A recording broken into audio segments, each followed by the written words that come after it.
प्रणमो अरहन्ताणं नमो सीताणं नमो आयर्याणं नमो वज्रायाणं नमो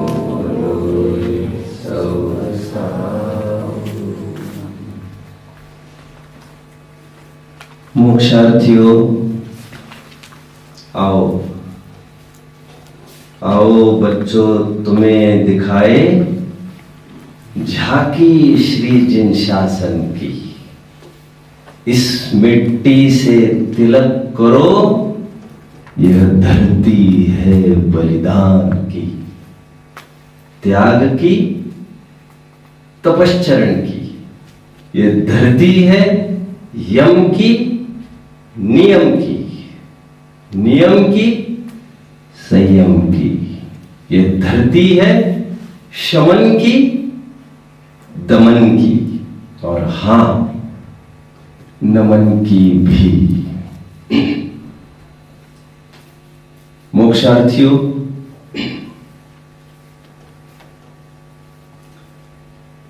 हम बहुत बड़ा काम करने जा रहे हैं।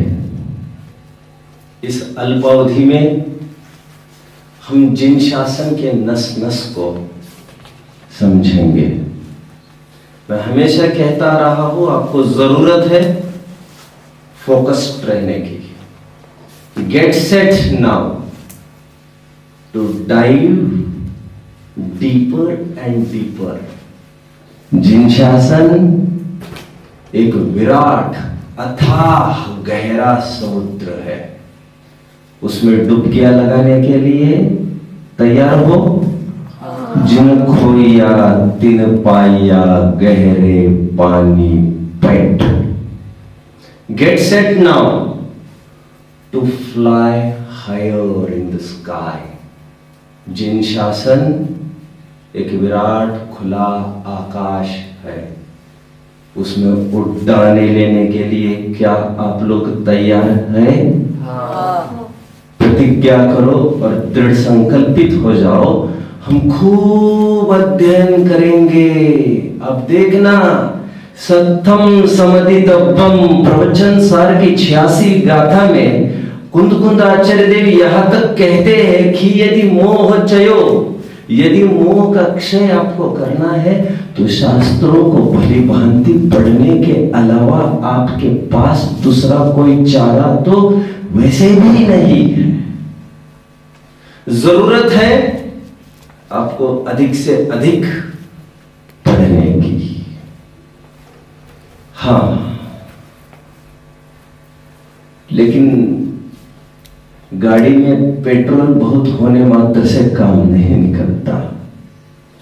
गाड़ी घूम तो सकती है, लेकिन जरूरी है गोल सेट होना हमारा।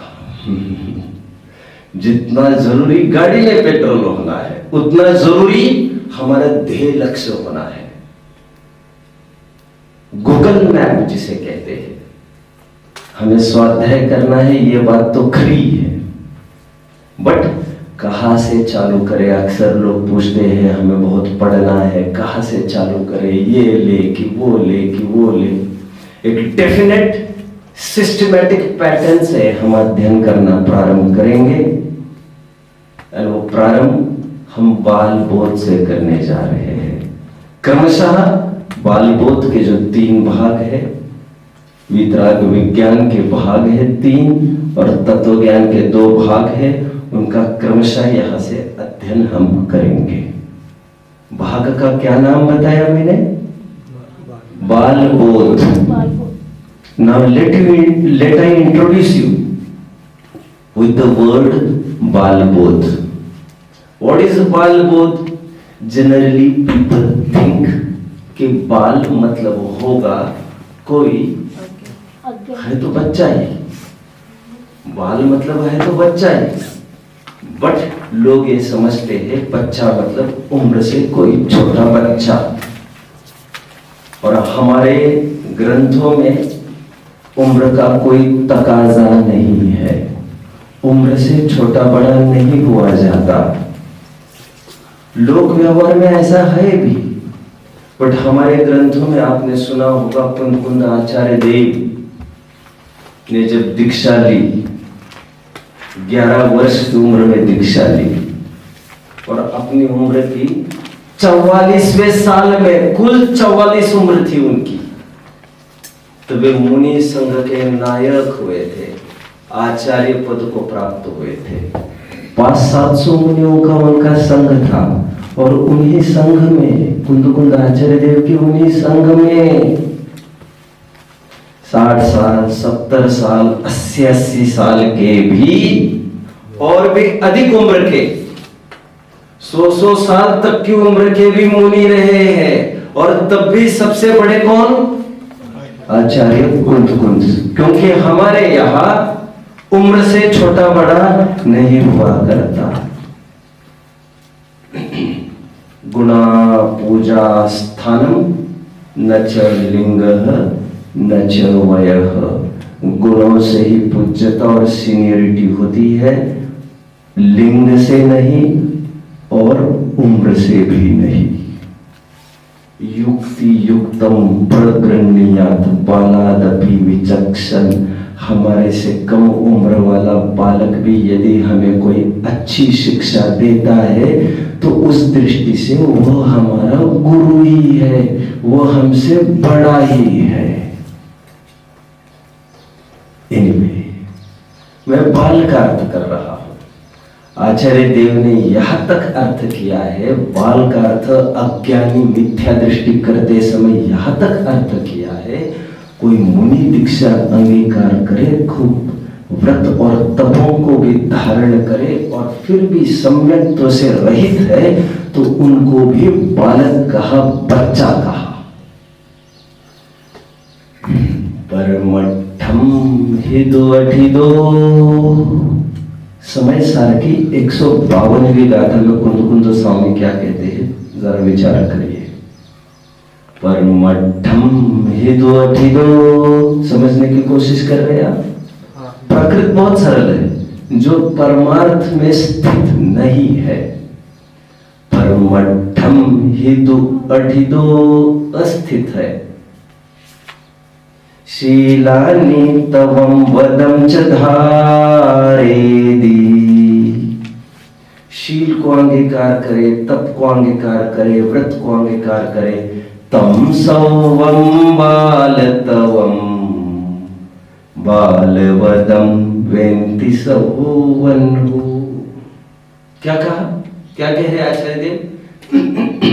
उनके किए हुए व्रत और तप, ये सब बाल व्रत है, बाल तप है। कुंद स्वामी की मूल गाथा 2000 वर्ष पहले लिखी हुई, जिसमें तपस्वी जिन्हें हम कहते हैं 28 मूल गुण वाले, उनको भी यहाँ पर मिथ्यात्व और बाल करार दिया है, यदि वह परमार्थ में स्थित नहीं है, आत्मा में स्थित नहीं है। तो फिर से लौट कर आता हूं मैं अपने बाल बोध शब्द की ओर। मैं ये कह रहा था, बालक ये शब्द उम्रवाची नहीं है, उम्र से कोई छोटा बड़ा भी होता नहीं है। अपने ग्रंथों में वितरागता ही हमारी उम्र है। क्या कहा बच्चों? वितरागता ही हमारी उम्र है, गुणस्थान ही हमारा कद है। जितनी वितरागता बढ़ी उतने हम बड़े हो गए, और जितना राग द्वेष है उतना हम उम्र से भी ज्यादा होने पर भी हम छोटे ही कहे जाएंगे। 90 साल के मुनि, वे भी 44 साल की उम्र के कुंद स्वामी को दर्शन पूजन भक्ति कर रहे हैं। बालक का अर्थ मैंने किया मिथ्यात्वी अज्ञानी, यह मैं मुख्यतः से अर्थ करता जा रहा हूं। वैसे जिन शासन में सिद्धांतवाद के ज्ञान के बिना प्रवेश नहीं हो सकता, कहीं कहीं बालक का प्रयोग सम्यक्ति को भी किया गया है, भूलना नहीं चाहिए। चौथे गुणस्थान के मरण को बाल मरण भी कहा गया है। अब एक प्रश्न उत्पन्न हो सकता है आपको, वो प्रश्न क्या है? यदि चौथे गुणस्थान वर्ती के मरण को बाल मरण कहेंगे हम, एक स्वाभाविक प्रश्न उत्पन्न होता है, बोलिए तो मिथ्यात्व के मरने को क्या कहेंगे? आचार्य देव कहते हैं ये कोई बड़ी समस्या नहीं है। मिथ्यात्व के मरण को बाल बाल मरण कहते हैं, अणुव्रति के मरण को बाल पंडित मरण कहते हैं, महाव्रति के मरण को पंडित मरण कहते हैं, और अरहंतों के मोक्ष गमन को, भव से पार होने की प्रक्रिया को पंडित मरण कहते हैं। इस प्रकार की परिभाषाएं आई है।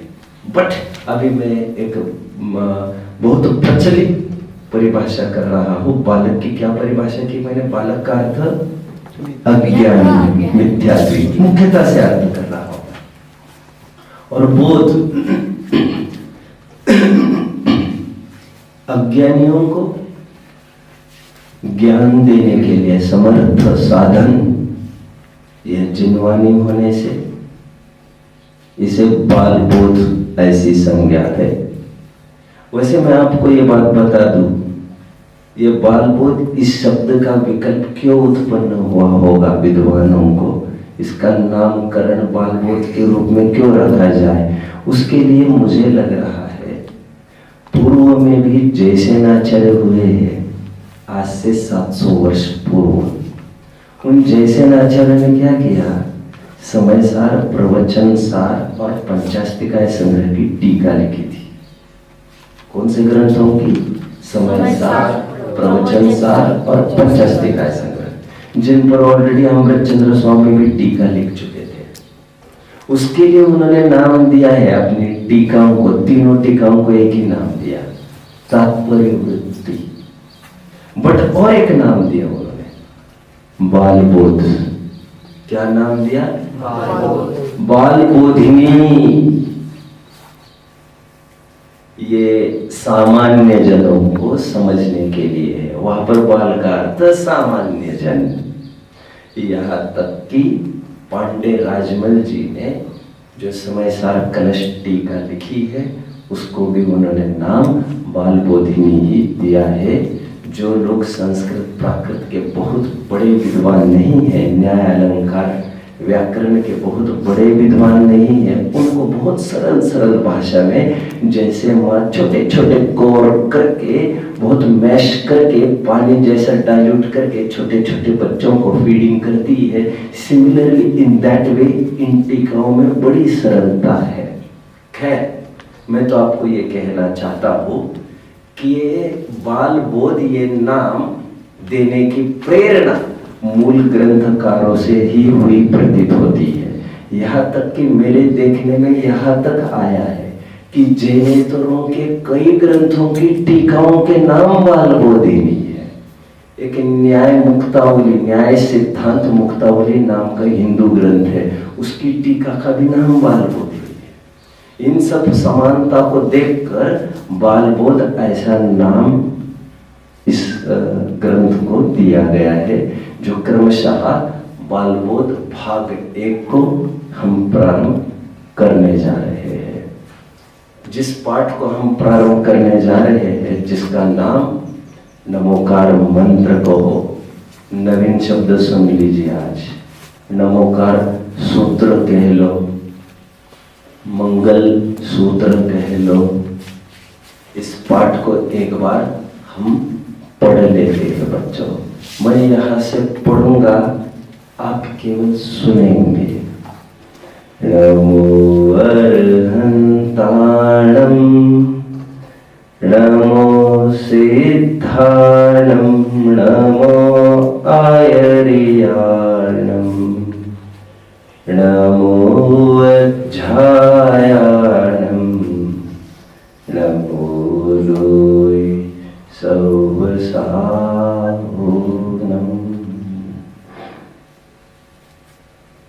जीव मात्र का लक्ष्य सुखी होना है। Bliss is what we, I, you, we all are craving for and have been craving for. सुखी ऐसी एक चीज है जिसके लिए जीव मात्र तड़प रहा है, अनादिकाल से तड़प रहा है। जितनी भी कोशिशें आप कर रहे हो, जितनी कोशिशें मैं कर रहा हूँ, जीव मात्र कर रहा है, कीड़ी मकोड़े भी कर रही है, उन सब का प्रयोजन सुखी होना है। यह बात दूसरी है कि वो सुख की परिभाषा क्या कर रहा है। और एक सिंपल रूल है बच्चों, जैसा मर्ज होता है, क्या कहा? मर्ज समझते हो?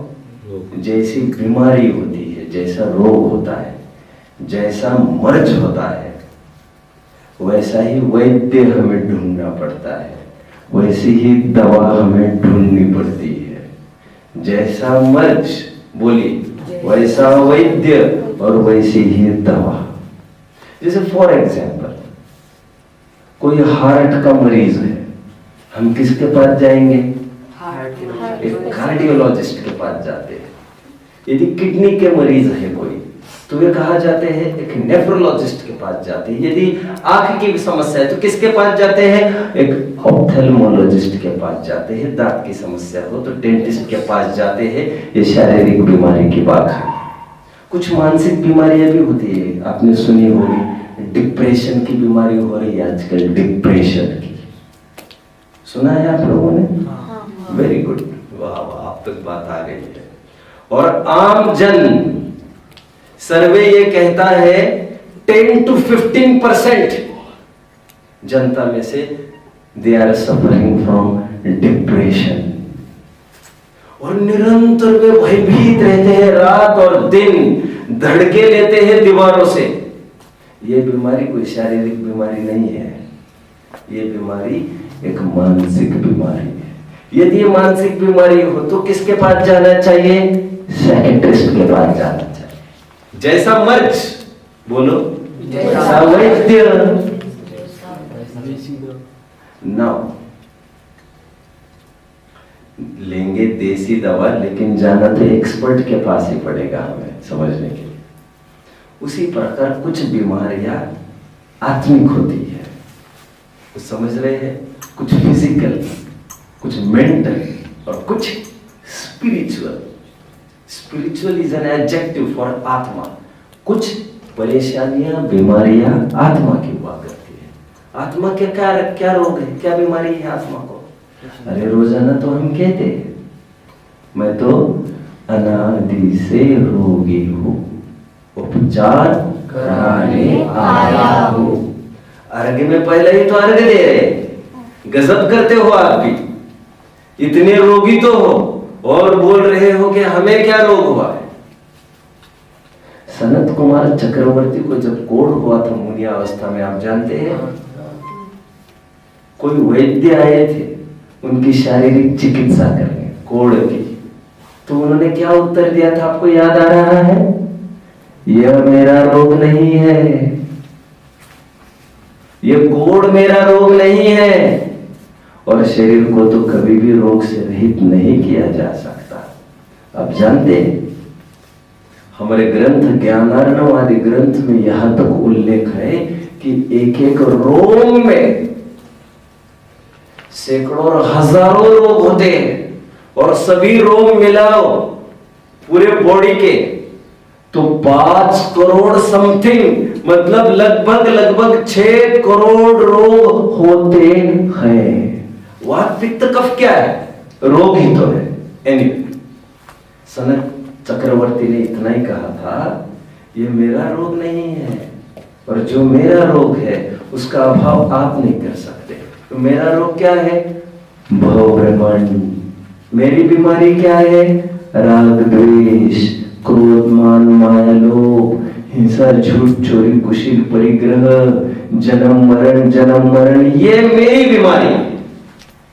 राग द्वेष निरंतर भट्टी में जल रहे हैं, ऐसा हुआ तो अच्छा, ऐसा नहीं हुआ तो खराब, ऐसा नहीं हुआ तो अच्छा, ऐसा नहीं हुआ तो खराब, ये निरंतर चलता रहता है। सुबह सुबह ज्वाला में यह अंतस्थल निरंतर झुलस रहा है। ये बीमारी है, और इस बीमारी का निवारण करने के लिए हमें जाना है। वैद्य कैसे होने जरूरी है? इसके लिए वैद्य पूर्ण निरोगी होना जरूरी है। वैद्य वे होने चाहिए जो जितेंद्रिय हो, जो वीतरागी हो, जो निष्कषायी हो, निष्पाप हो, अपुनर्भव हो। अपुनर्भव का अर्थ समझते हो? जिनको फिर से इस भव में आना नहीं है, जिनका इसके बाद कोई भव नहीं होना है, जिनको मुक्त होना है। देखिए, लोक में ऐसे वैद्यों से तो काम निकल जाता है जो स्वयं सर्दी खांसी से ग्रसित हो लेकिन दूसरों की सर्दी खांसी ठीक तो कर सकता है। ऐसा होता है ना लोक में। इस फील्ड में ऐसा नहीं है। इस फील्ड में जिस बीमारी का अभाव आपको करना है, जरूरी है वैद्य को वह बीमारी नहीं हो। कौन है वे वैद्य? जो वितरागी और विज्ञानी है। ये वितराग विज्ञानता के धारक, सुख के धारक, जन्म मरण की श्रृंखला के अभाव के धारक 5 जीव कहे गए हैं, 5 वैद्य कहे गए हैं। अरहंत, सिद्ध, आचार्य, उपाध्याय और साधु। अब प्रश्न ये होता है, ये 5 वैद्य क्यों बताए? वैद्य तो एक ही बताया जाता ना, लेकिन ये 5 वैद्य अलग अलग विशेषता लिए हुए हैं। कुछ वैद्य रोग से पूर्ण मुक्त हो गए हैं, कुछ वैद्य रोग से लगभग मुक्त हो गए और कुछ वैद्य रोग से आंशिक रूप से मुक्त हो गए। मैं वैद्य किन्हें कह रहा हूं? वैद्य किन्हें कह रहा हूं? 5 पदों को, 5 परमेश्वर को। क्या आप जानते हो?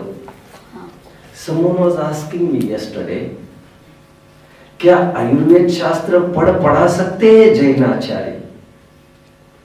मैंने कहा क्यों नहीं। क्या आप जानते हो आयुर्वेद के काफी ग्रंथ हैं हमारे दर्शन में, जैसे फॉर एग्जाम्पल कल्याणकारकम। उसका मंगलाचरण यदि आप पढ़ेंगे ना, उसके मंगलाचरण में भगवान को वैद्य कहा है। वैद्य, आप जानते हो वैद्य है ना शब्द, वह विद धातु से बना है। विद, एंड विद धातु किसके अर्थ में है आप जानते हैं? विद धातु ज्ञानार्थक है, जानने के अर्थ में है। अरे बाबा, हम कहते ही तो है विद्वान, विदुषी। धातु कौन सा है? विद। विद मतलब जानना।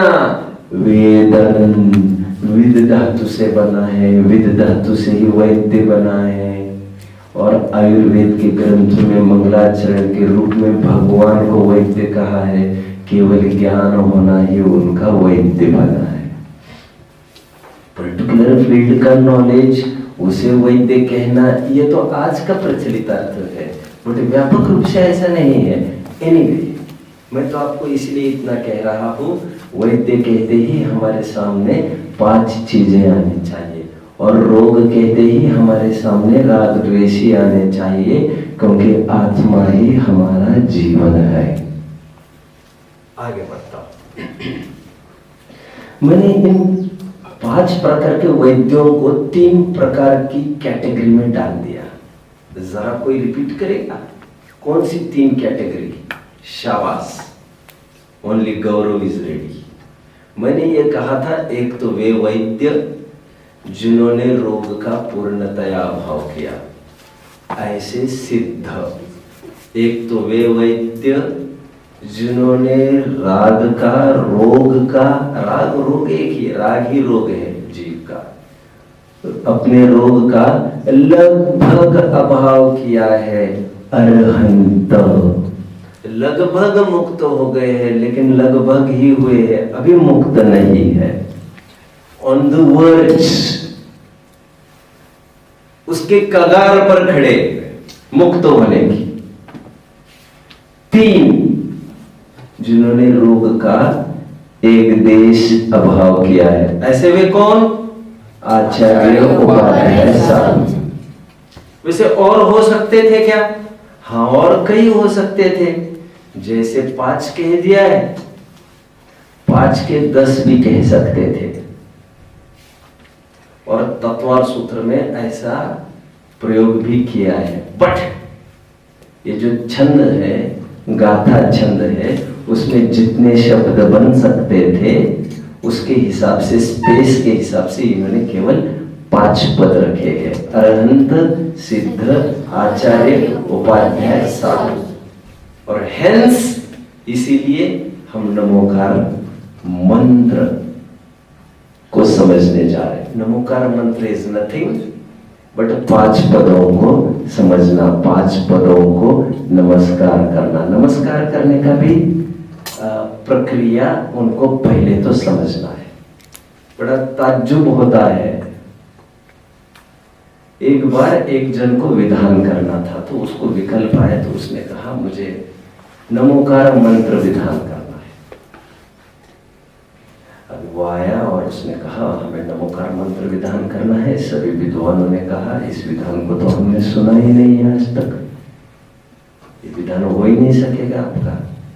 लेकिन सादी सी बात थी, जो पंच परमेष्टि विधान है वही तो नमोकार मंत्र विधान कहलाएगा, क्योंकि नमोकार मंत्र इज नथिंग अदर देन ये 5 परमेष्टि।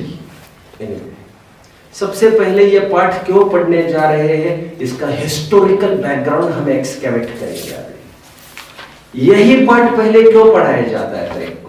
माँ बाप भी भले ही किसी स्कूल पाठशाला में न भेजे, लेकिन घर पर भी सबसे पहले कान में नमोकार मंत्र क्यों बताते हैं? नमोकार मंत्र की आखिर इतनी ख्याति प्रसिद्धि है क्यों?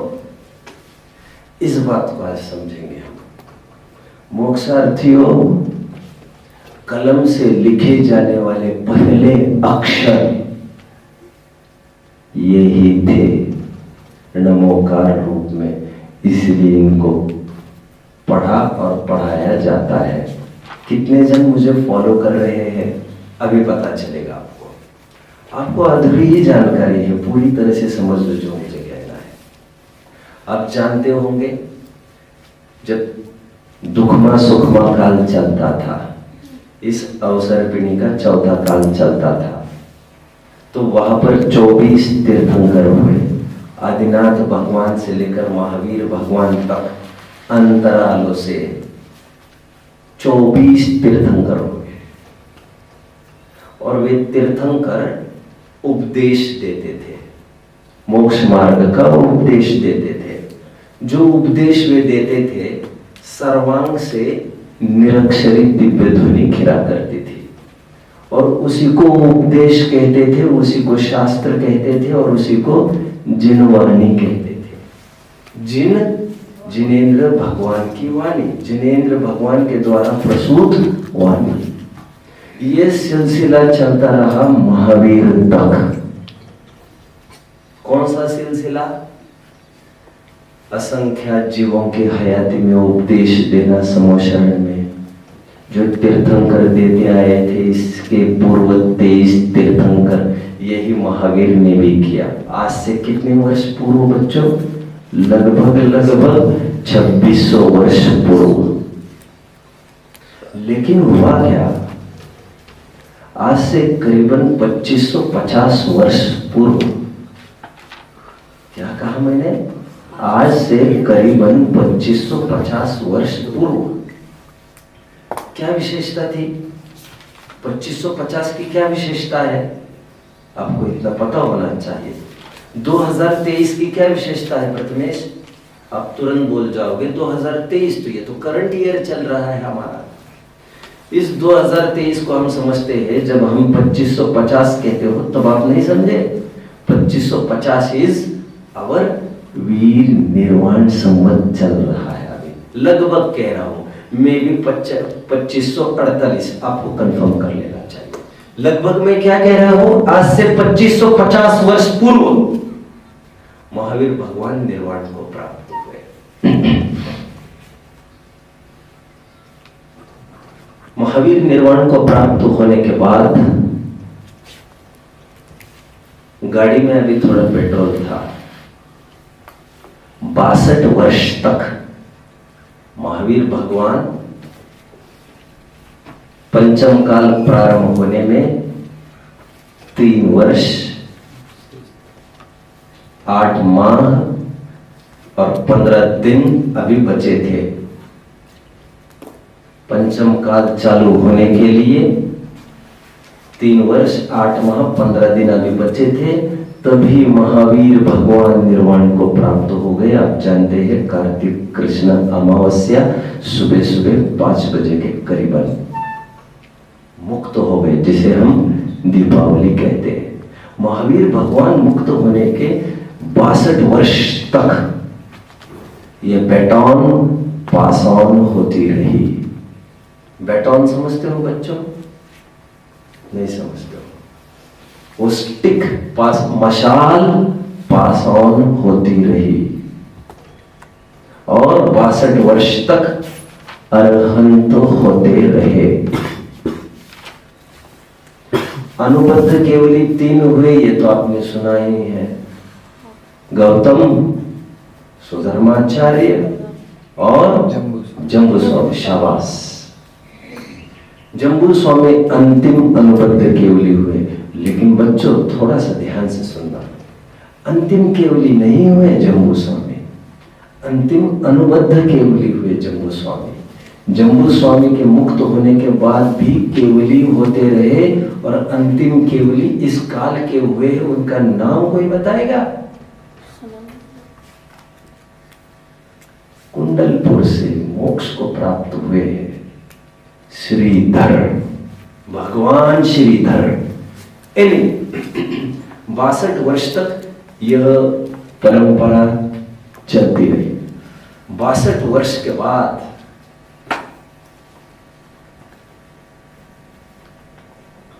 केवली नहीं सही, लेकिन कुछ ऐसे मुनि होते रहे जिनको समग्र द्वादशांग का ज्ञान था, जिन्हें श्रुत केवली कहते हैं। केवली जितना ज्ञान, लेकिन श्रुत ज्ञान के धनी। केवल ज्ञान नहीं हुआ है, केवल ज्ञानी जितना ज्ञान, लेकिन है श्रुत ज्ञानी। देयरफॉर श्रुत केवली। श्रुत केवलियों को संपूर्ण ज्ञान होता है, जितना केवली को उतना श्रुत केवली को। फर्क जानते हैं क्या है? वे प्रत्यक्ष जानते हैं, श्रुत केवली परोक्ष जानते हैं। केवली भगवान एक एक पर्याय को प्रत्यक्ष जान सकते हैं, ऐसे श्रुत केवली नहीं, क्योंकि श्रुत केवली आखिर है तो छद्मस्त ही। आगे बढ़ता हो, ये परंपरा 100 वर्ष तक चलती रही बच्चों। 100 वर्ष तक 5 श्रुत केवली होते रहे, वन आफ्टर द अदर। ऐसा होता है ना, बाप मरने के बाद बड़ा भाई छोटे भाई का ध्यान रखता है। ऐसा होता है, बाप मरने के बाद वो जिम्मेदारी माँ संभालती है। ऐसा होता है कि नहीं? आपने देखा है कि नहीं है? और माँ मर जाए तो क्या होता है? तो बड़ा भाई जिम्मेदारी संभाल लेता है। फिर अकेला छोटा भाई रहे तो क्या करता है? तो स्वयं समझदार हो जाता है। और क्या होना चाहिए? एनीवे, 100 वर्ष तक 5 श्रुत केवली हुए हैं। विष्णु, नंदी मित्र, अपराजित, गोवर्धन और अंतिम श्रुत केवली बोलो Bhadrabahu. Very good, very good, Bhadrabahu. यहां तक कि परंपरा दिगंबर, श्वेतांबर सभी जन बराबर एक मत से मानते हैं। लेकिन भद्रबाहु के बाद यह भी योग खत्म हुआ। वैसे आप सब जानते होंगे, अवसर्पिणी काल की यह विशेषता है, यहाँ पर सब कुछ घटता जाता है और बुद्धि भी घटती जाती है। यह कोई तुम्हारी हमारी समस्या नहीं है, ये इस काल में जन्मे हुए सभी जीवों की समस्या है। तो द्वादशांग का ज्ञान लुप्त होने लग गया। फिर 183 इयर्स के लिए, 183 वर्ष के लिए 11 अंग और 10 पूर्व के पाठी होने लग गए। कम ज्ञान हुआ। पूर्व का मतलब क्या? देखो, पूर्व का प्रयोग हमारे ग्रंथों में कई अर्थों में आता है।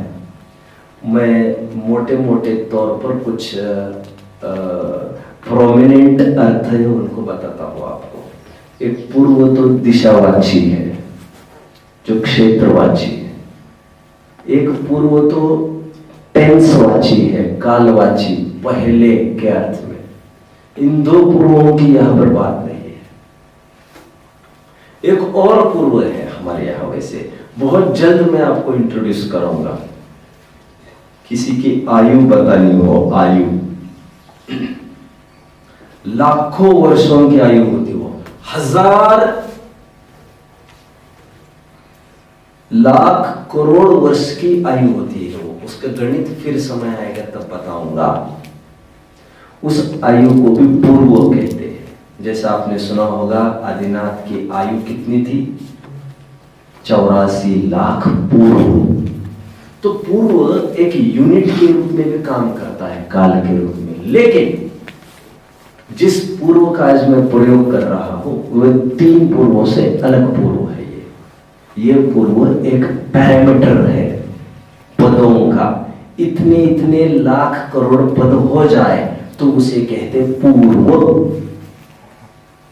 कितने जन मुझे फॉलो कर रहे हैं? वेरी गुड, शाबाश, मजा आ रहा है, मजा आ रहा है।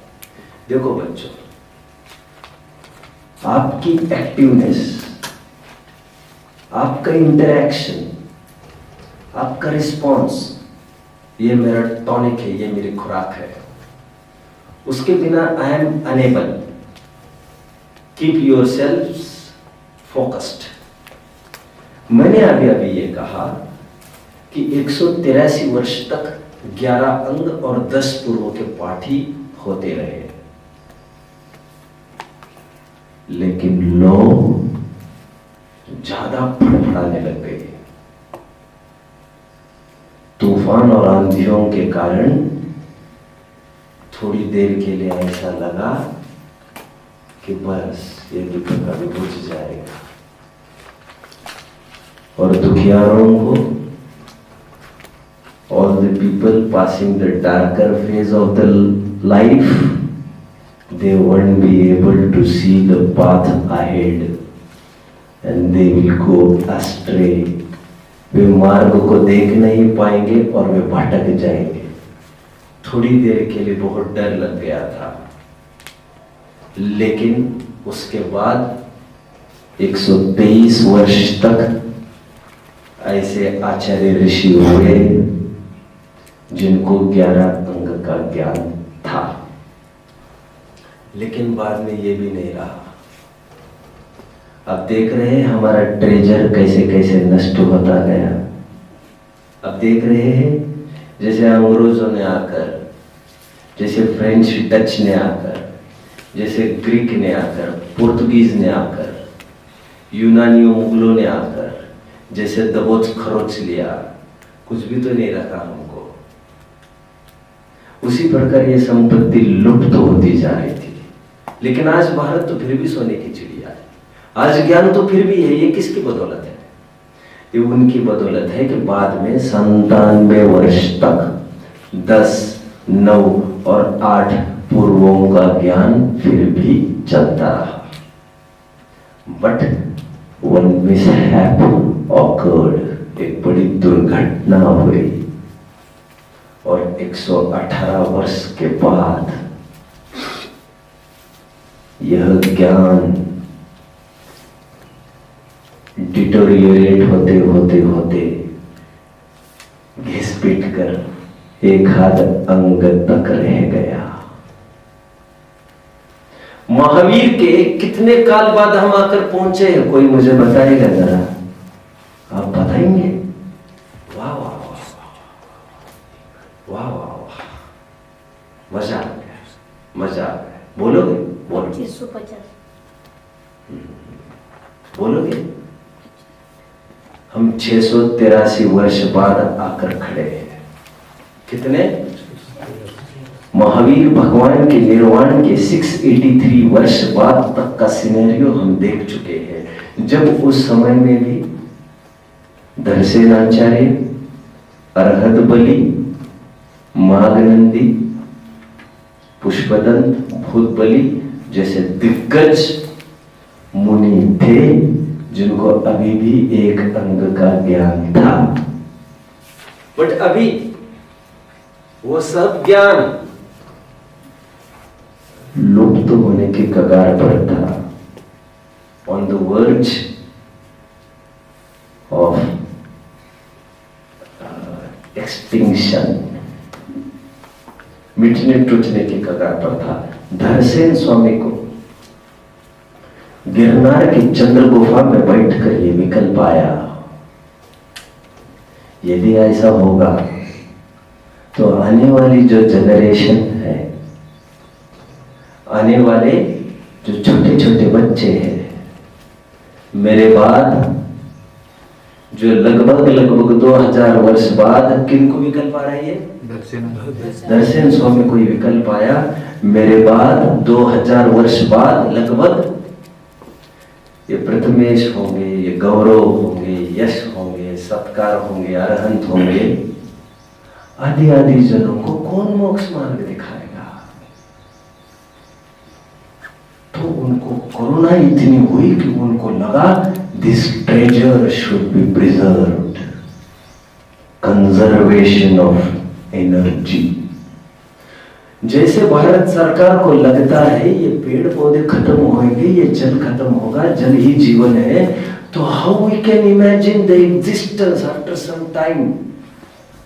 अब इमेजिन करिए जब ये फ्यूल सब खत्म होगा, पेट्रोल डीजल, काफी आपने कार्टून्स देखे होंगे उसमें, तो एक कार्टून बनाया था बहुत टाइम पहले जिसमें ये बना था, इमेजिन करिए वह दिन जिसमें पेट्रोल भी खत्म होगा, पानी भी खत्म होने के कगार पर आएगा, तब पेट्रोल पंप्स नहीं वाटर पंप्स होंगे, जहां पर अब कितना यूनिट पिएंगे उतना पानी आपको देना पड़ेगा, और ये चालू हुआ है भाइयों। धरसेन स्वामी कोई विकल्प आया 2000 वर्ष के बाद, जो ये छोटे छोटे बच्चे होंगे और आगे बढ़ते जाइए तो 21,000 वर्ष तक ये पंचम काल चलेगा, ये कैसे बरकरार रहेगा, ये कैसे जिंदा बना रहे? तो उनको लगा things which are in my mind should be penned down, because all the ideas concealed and confined in a single brain perishes soon, and all the ideas shared with the others increases its life। कितने जन समझ रहे मेरी बात को? कहीं ऐसा ना हो हमारा ज्ञान हमारे साथ लुप्त हो जाए, ये विद्याएं हस्तांतरित होना जरूरी है। आज भी ऐसा होता है, अच्छे अच्छे वैद्य होते हैं, वो मरते समय अपने बच्चों को सिखाते हैं ये विद्या, और कुछ कुछ जन इतने बदनसीब होते हैं बच्चे, वैसे बाप भी, उनको लगता है मेरे पास इतनी विद्या है लेकिन सीखता ही नहीं है, मैं क्या करूं? हम बदनसीब ना हो। कुछ समझ रहे हैं ये बातों को? ये विद्या हम तक आई है, कितने जन इसका प्रण करते हैं ये विद्या हम आगे बनाए रखेंगे? वाह वाह वाह, इतनी मेहनत से हम तक आई है, हमें थोड़े ही तो आगे ही तो पास करना है बच्चों लेकिन पास करने के लिए पहले हमें ग्रहण करना पड़ेगा। तो धरसेन स्वामी को जैसे ये विकल्प आया, धरसेन स्वामी के पास ना ही समय था, और धरसेन स्वामी was facing one more trouble। धरसेन Swami was he had started forgetting। वो सब कुछ भूलना चालू कर चुके थे, तो उनको लगा अब ये विद्या नष्ट हो गई। उन्होंने तुरंत एक चिट्ठी लिखी, महाराष्ट्र हमारा वैभव है, कोल्हापुर में आज से 2000 वर्ष पूर्व एक युग प्रतिक्रमण का कार्यक्रम होना था, सम्मेलन, एक गैदरिंग, मुनियों का गैदरिंग। जैसे यहाँ पर शिविर होता है ना, वैसे एक बहुत बड़ा शिविर होने जा रहा था कोल्हापुर में। युग प्रतिक्रमण का, युग प्रतिक्रमण मतलब वहां पर सभी मुनि एक साथ आते हैं, लगभग भारतवर्ष के पूरे आकर एकत्रित होकर वहां पर एक 5 साल में एक बार प्रतिक्रमण होता है। प्रतिक्रमण मतलब 5 साल में हमसे कोई भूल चूक हुई हो तो I am sorry for that. और यह अरहत बलि के सानिध्य में हो रहा था। आप समझ रहे होंगे अरहत बलि उस समय में कितने माइटियर पोजीशन रखे थे। उनके आचार्यत्व में बड़े बड़े आचार्य भी आकर खड़े हो गए थे। हजारों मुनियों का काफिला था और सीधा उनके सामने पैगाम चला गया, I am in immense need of some disciples who can propagate this जिनवानी अहेड। मैं कुछ शिष्यों की तलाश में हूं जो जिनवानी को आगे लेकर चले, प्लीज। हम संपूर्ण कथा कभी मौका आएगा तो देखते ही रहेंगे। अभी आप हो और मैं हो, this is just the start. ये पहला कदम रखा हूं मैंने आज, इसलिए मैंने पहले आपको दक्ष किया। आपको खूब सैर कराऊंगा, आप पाएंगे कि आप विश्व के किसी भी ज्ञानी से आप खड़े नहीं हो। और आप देखेंगे अब जीवन में आपको कोई प्रतिकूलता आपको झुका नहीं पाएंगे। That will be our real victory in real sense. ग्रंथों को मुंह जबान याद करना इज नॉट जस्ट इनफ। इसके द्वारा व्हाट वी एक्सपेक्ट इज, कोई दुनिया की ताकत हमको दुखी नहीं कर सकेगी। कोई कितनी भी रिश्वत का आपको प्रलोभन देगा, आप उसको पीछे हट जाएंगे। जान जाने की कीमत पर भी आप न्याय मार्ग से कभी भी डिग नहीं पाएंगे। न्यायात् पथ प्रविचलन्ति पदम न धीरा। धीर और वीर पुरुष प्राण जान की कीमत पर भी अपने न्याय मार्ग से कभी न पग मेरा डिगने पाए। Anyway, दर्शन स्वामी ने जैसे ही पैगाम भेजा, अरहत बलि को गंभीरता ख्याल में आई। अरहत बलि ने योग्य जानकर कुछ शिष्यों को भेज दिया। फटाफट परीक्षा लेकर पुष्पदंत और भूत बलि जब उत्तीर्ण हुए परीक्षा में तो उनको फटाफट पढ़ाना चालू किया। निरंतर पढ़ाने लग गए वे। जो आइडियाज उनके पास थी, पुष्पदंत कहते थे let I note down sir, let I note down. Darshan Swami कहते थे I have no time my dear, by the time you will keep on noting my life has been started shedding now. मेरा समय घटता जा रहा है, मेरे पास इतना समय कहाँ है। इसलिए मैंने एक से भले 2 को लिखा है, कदाचित एक भूल जाए तो दूसरा याद रखेगा। अब सुनते जाइए, मेरे पास बहुत समय नहीं है अभी। फिर भी सालों तक पढ़ाते रहे दर्शन स्वामी। मैं इतना इतिहास क्यों बता रहा हूं, उसका कारण है। क्यों बता रहा हूं बोलो? क्योंकि पुष्पदंत और क्योंकि मैं ये देख रहा है कि नमोकार मंत्र में ऐसा क्या है जो सबसे पहले हम इसी को पढ़ते पढ़ाते हैं। ये विद्याएं दर्शन स्वामी ने आज के दिन समाप्त कर दी पढ़ाते पढ़ाते। और आज का दिन था आषाढ़ शुक्ल एकादशी। फिर उनको कहा पुष्पदंत और भूत बलि को मुंह नाम जाइए आगे।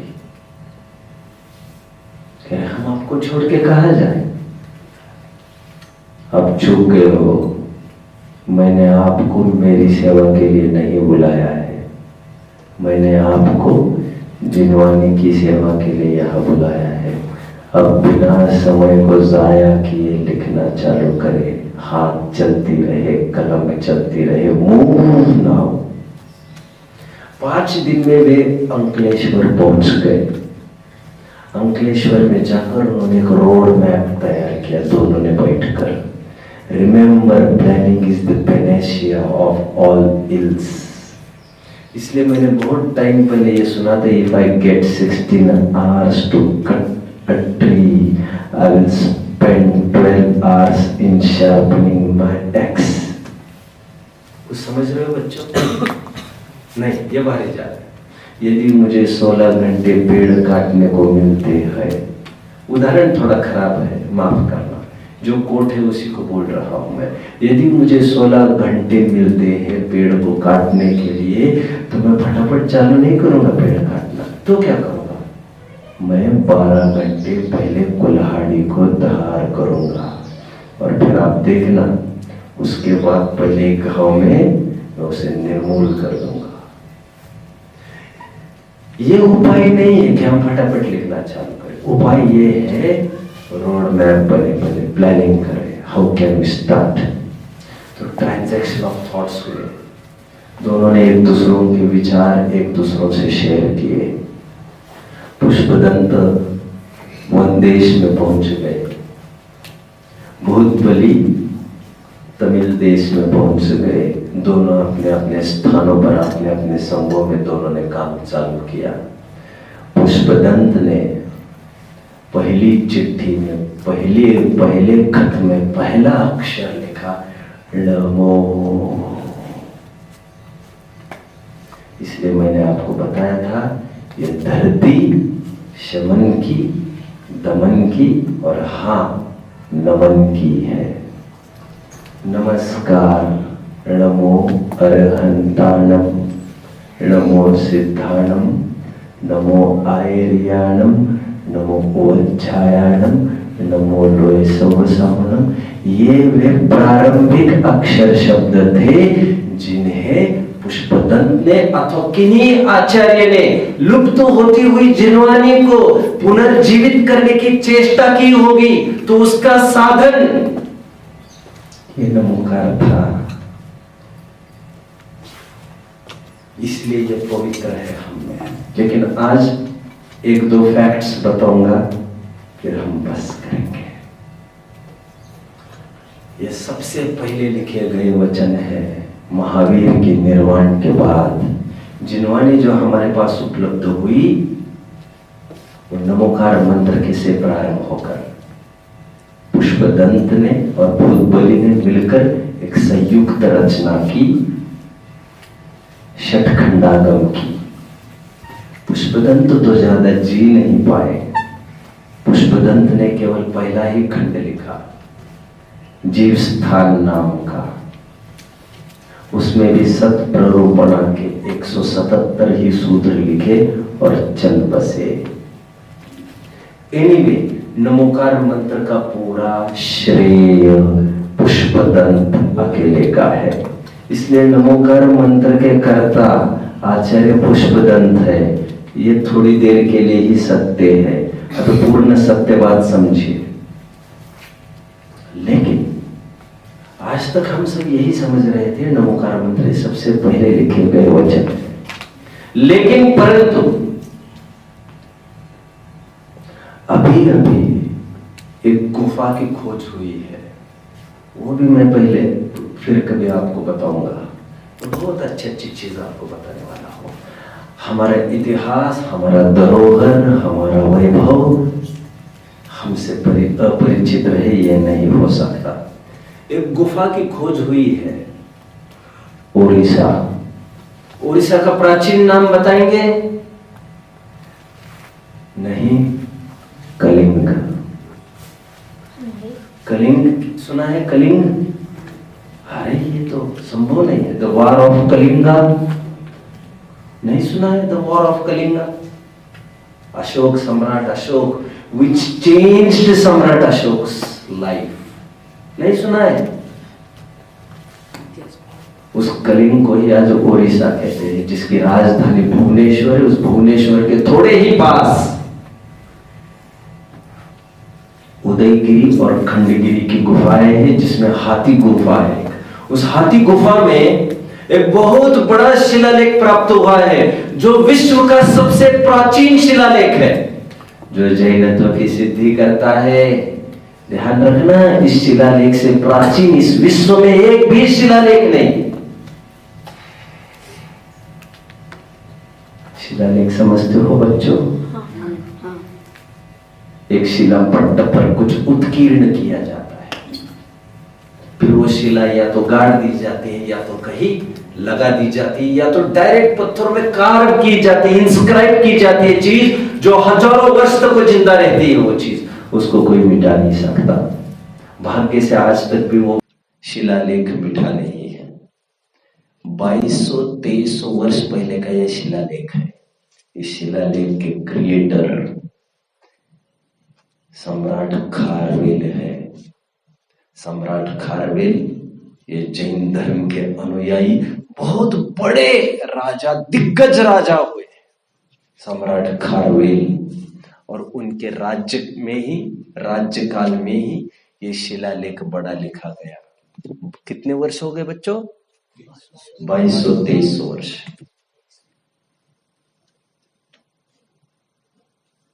लगभग 162 ईसा पूर्व, मैं प्रॉपर बता दूं आपको, और किसी का कहना 174 ईसा पूर्व, मतलब आज से कितना टाइम हो गया? लगभग हो ही गया, 2200 से ज्यादा वर्ष हो गए, आप देख रहे होंगे। एनीवे, इस शिलालेख का प्रारंभ कहां से हुआ आप जानते हो? नमो अर्हंताणम, नमो सौव सिद्धानम, यहां से शिलालेख प्रारंभ हुआ है। इसका मतलब, नमोकार मंत्र नहीं है वो, क्या लिखा है? नमो अर्हंतानम, नमो सौव सिद्धानम कहकर पूरा शिलालेख है। और ये प्रूव हो गया है, ये शिलालेख जैनी राजा का है, ये प्रूव्ड है। अभी सब जन ने यह तय किया है इस बात को कि यह ऐसा ही है। इस शिलालेख का प्रारंभ नमो अर्हंतानम से हुआ है। इससे यह बात सिद्ध हुई, तय हुई। इसका मतलब ये हुआ कि पुष्पदंत के द्वारा लिखे हुए नमोकार मंत्र के पहले भी ये वर्डिंग्स थे।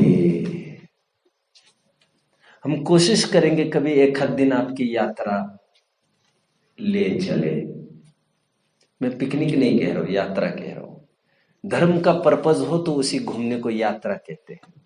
यदि धर्म का पर्पज नहीं होता तो उसको पिकनिक, सैर सपाटा कहते हो। भले आप शिखर जी जाओ तो उससे कोई फर्क नहीं पड़ता। शिखर जी भी कोई विषय पोषण के लक्ष्य से जा रहा हो तो यात्रा संज्ञा नहीं पाएगी, यात्रा संज्ञा न पा पाएगी वो। लेकिन मैं अभी दूसरी बात कह रहा हूं, कभी योग बना तो मैं जरूर अंदर से चाह रहा हूं, पूना से 70 किलोमीटर दूर पर कामशेत के आसपास पाले नाम की एक जगह है, वहां पर एक सबसे प्राचीन शिलालेख प्राप्त हुआ है जो 2300 वर्ष पहले का ही है। और वहां पर पूरा नमोकार मंत्र उत्कीर्ण है। इससे यह सिद्ध हुआ कि नमोकार मंत्र ये पुष्पदंत की उपज नहीं है। भले तुम हम कहते हो, प्रथमेश समझ रहे हो मेरी बात को? कभी दाव लगेगा तो वी विल ट्राई। क्या देखने जाना है हमें? केवल नमोकार मंत्र नहीं देखने जा रहे हैं, हम देखने जा रहे हैं हमारे जैन शासन का गौरव, जो हमारे पूर्वजों ने, एंसेस्टर्स ने यह सब संभाल कर रखा। नमोकार मंत्र ही नहीं है वो, केवल 2300 वर्ष पहले लिखा गया नमोकार मंत्र, और वो भी आज की उसका बना रहना, उसकी सुरक्षा। एनीवे, इससे यह ख्याल में आता है नमोकार मंत्र का सद्भाव पुष्पदंत के पहले था। इसका मतलब ये हुआ ये नमोकार मंत्र और भी ऊपर से आया है। तो और ऊपर से मतलब कहां से आया होगा? यह गणधर से ठेठ आया हुआ है, इसीलिए इसे निबद्ध मंगलाचरण भी कहते हैं। कुछ अर्थ समझ रहे हो जो मैं कह रहा हूं? कौन चाहता है मैं थोड़ा फोकस करूं इस पर? निबद्ध मंगलाचरण का मतलब यह पहले से चलता आ रहा था, बस मैंने सुना है और वैसे ही आपको सुना रहा हूं। दैट इज कॉल्ड निबद्ध मंगलाचरण। मैं नया बना रहा हूं ऐसा नहीं। और स्वयं वीरसेन स्वामी ने, टीकाकार ने षटखंडागम की ये लिखा है कि यह निबद्ध मंगलाचरण है। मतलब भावपरक रचना तो चलती ही आ रही है अनादि से, लेकिन शाब्दिक रचना भी पुष्पदंत के पहले भी उपलब्ध थी, लेकिन ग्रंथ के माध्यम से हमारे सामने पहली बार पुष्पदंत के द्वारा आई। इसलिए हम कहते हैं इसके क्रिएटर पुष्पदंत मुनि थे।